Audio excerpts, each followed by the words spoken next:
to oppose the bill at the time of introduction. This is the legitimate constitutional right of each and every member to oppose the bill at the time of introduction of the bill. That is being contained by the to say. And the second one is that this calling When he was the Home Minister of Gujarat, he had been arrested, sir. Whether he took the morality or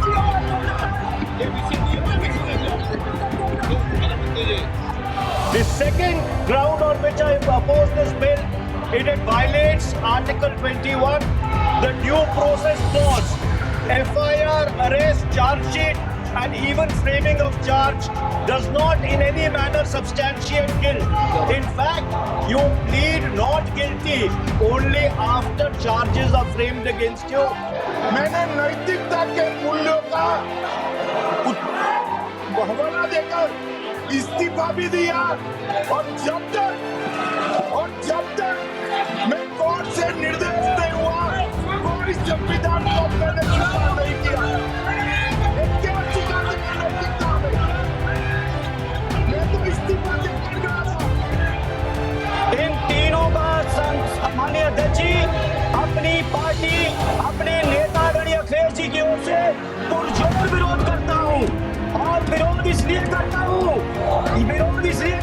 माननीय गृह मंत्री जी बहुत नैतिकता की बातें कर रहे हैं आप। आइटम नंबर 20, 21 और 22। महोदय, मैं प्रस्ताव करता हूं कि भारत के संविधान का संशोधन करने वाले विधेयक को पुनर्स्थापित करने की अनुमति दी जाए। महोदय, मैं प्रस्ताव करता हूं कि जम्मू कश्मीर पुनर्गठन अधिनियम 2019 का संशोधन करने वाले विधेयक को पुनर्स्थापित करने की अनुमति दी जाए। महोदय, मैं प्रस्ताव करता हूं कि संघ राज्य क्षेत्र शासन अधिनियम 1963 का संशोधन करने वाले विधेयक को पुनर्स्थापित करने की मंजूरी दी जाए।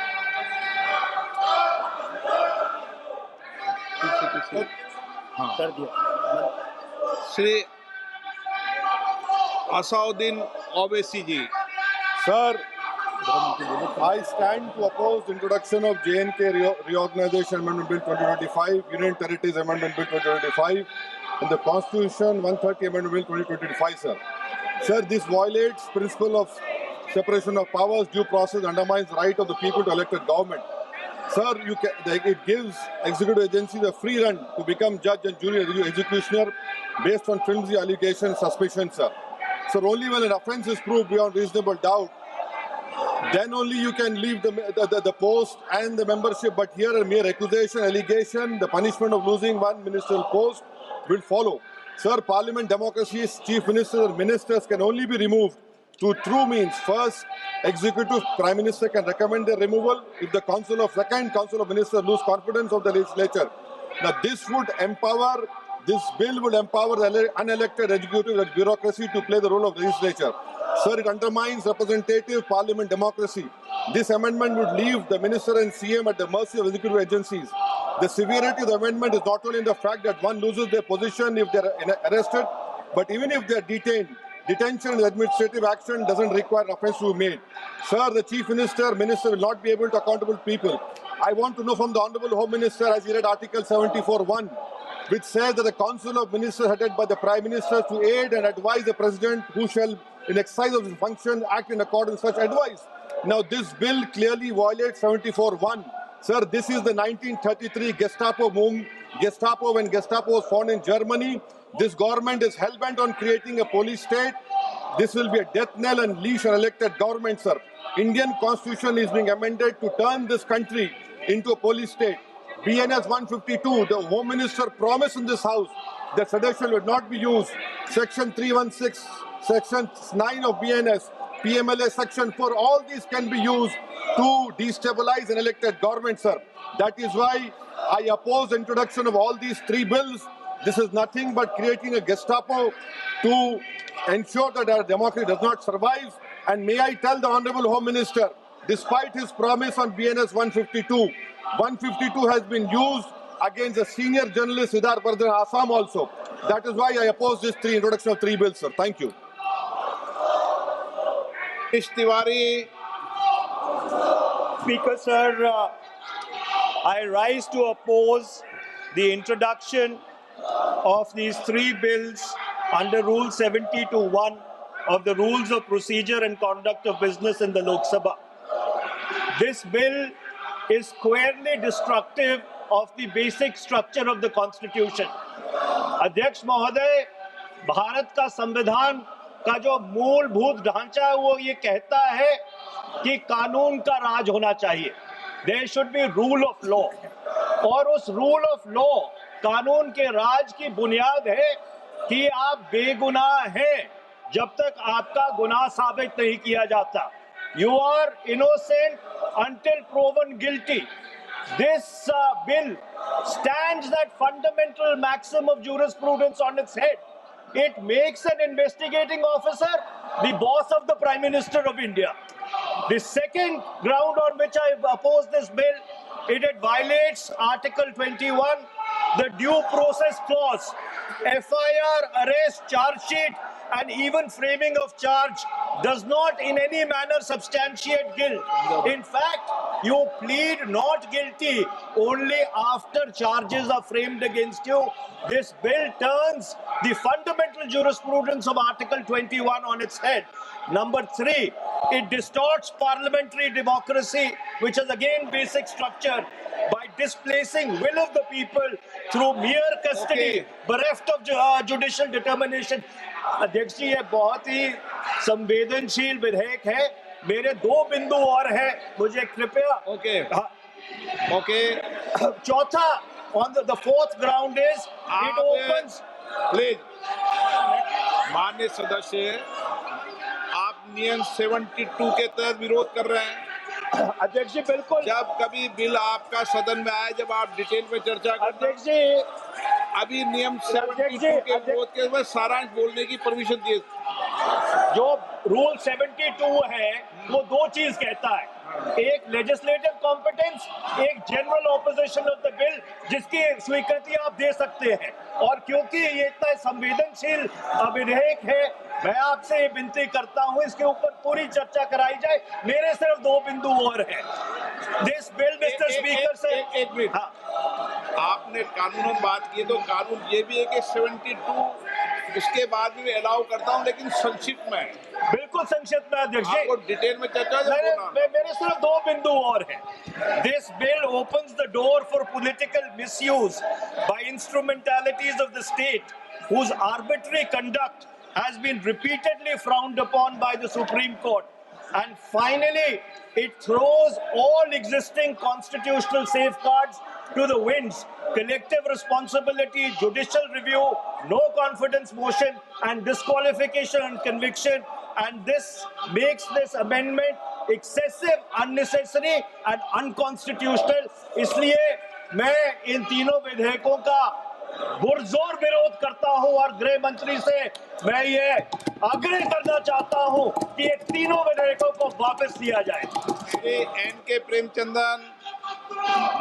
Speaker sir, I strongly oppose the bill, 130th Constitutional Amendment Bill, as well as the other 2 bills I strongly oppose on 4 grounds. So the first ground is the bills are to be introduced according to the rules and procedure of the House. The bill is not circulated among the members.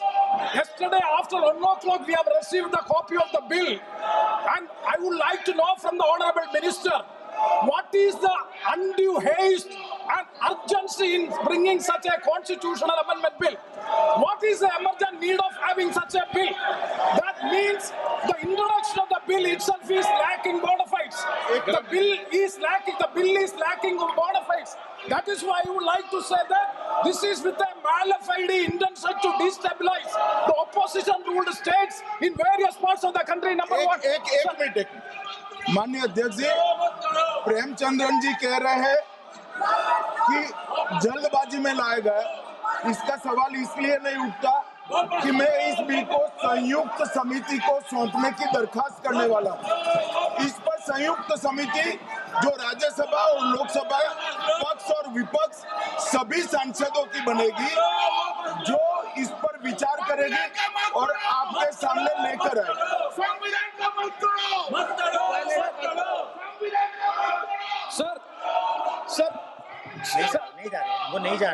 Sir, I do agree with the Honorable Minister, but at the same time, the members are having the right to oppose the bill at the time of introduction.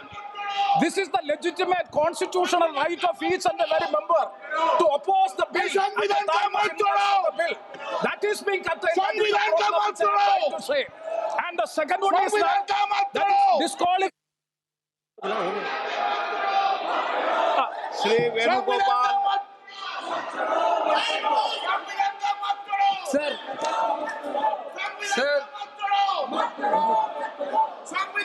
Sir, I rise to oppose the introduction of the Constitution Amendment Bill 25, the Government of Union Territory. Sir, this bill is to sabotage the federal system of this country. This bill is to sabotage the basic principle of the constitution of this country.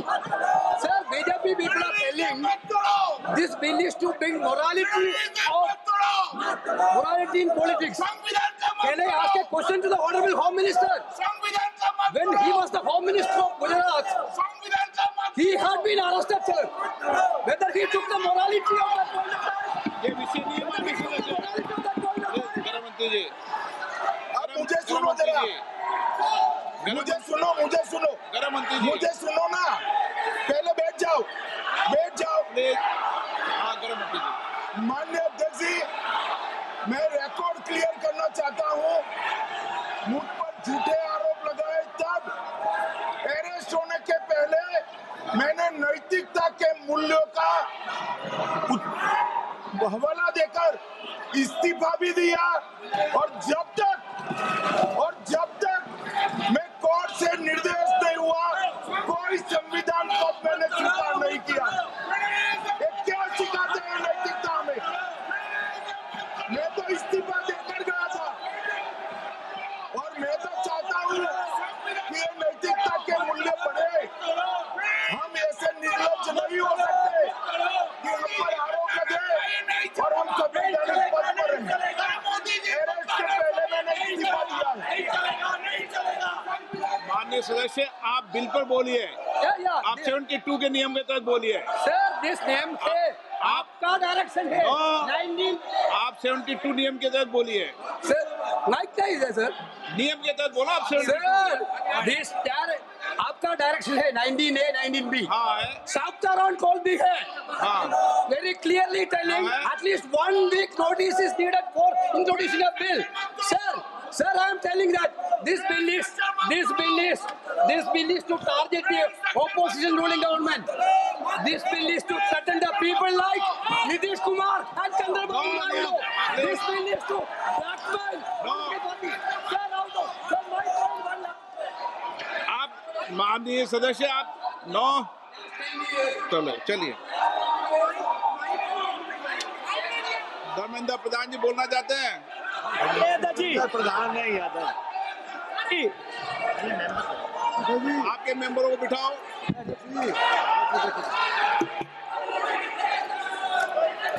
धन्यवाद अध्यक्ष जी। मैं ये जो तीनों के तीनों विधेयक आए हैं, संविधान का 130वां संशोधन विधेयक 2025, 1 मिनट, संघ राज्य विधेयक, देश देख रहा है आपको। संघ राज्य शासन कि आप विधेयक नैतिकता के बिल का 2025, विरोध कर रहे हो। जम्मू ये कश्मीर देख रहा है। पुनर्गठन विधेयक 2025, इन तीनों का माननीय अध्यक्ष जी, अपनी पार्टी, अपने नेतागण अखिलेश जी की ओर से पुरजोर विरोध करता हूं। और विरोध इसलिए करता हूं माननीय गृह मंत्री जी, बहुत नैतिकता की बातें कर रहे हैं आप। आपने भाषण दिए थे चक्की पी सिंह महाराष्ट्र में, जिनको लेके डिप्टी सीएम बना के घूम रहे हैं आप। इसलिए अध्यक्ष जी, मैं इस मौके पर कहता हूं, ये बिल संविधान विरोधी, मूल अधिकार विरोधी, न्याय विरोधी। माननीय अध्यक्ष जी, मैं प्रस्ताव करता हूं कि भारत के संविधान का संशोधन करने वाले विधेयक, संघ राज्य क्षेत्र शासन अधिनियम 1963 का संशोधन करने वाले विधेयक और 2019 का और संशोधन करने वाले विधेयक को